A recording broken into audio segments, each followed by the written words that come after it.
Yan ang pangunahing dahilan kung bakit hindi pumasa yung bersyon ng OPAP at ng MILF sa Senado.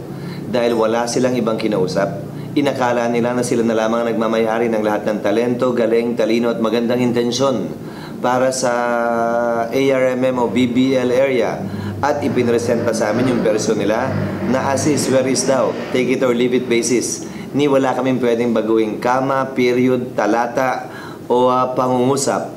Yun ang rason kung bakit hindi yan pumasa sa Senado. At ang ginawa ng Senado, sinimulan muli sa simula ang konsultasyon.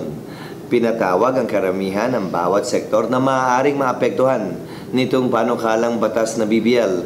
At yun ang dahilan kung bakit humaba ang proseso at dahilan din kung bakit napakalayo ng bersyon ng Senado sa isinumiting bersyon ng OPAP at ng MILF.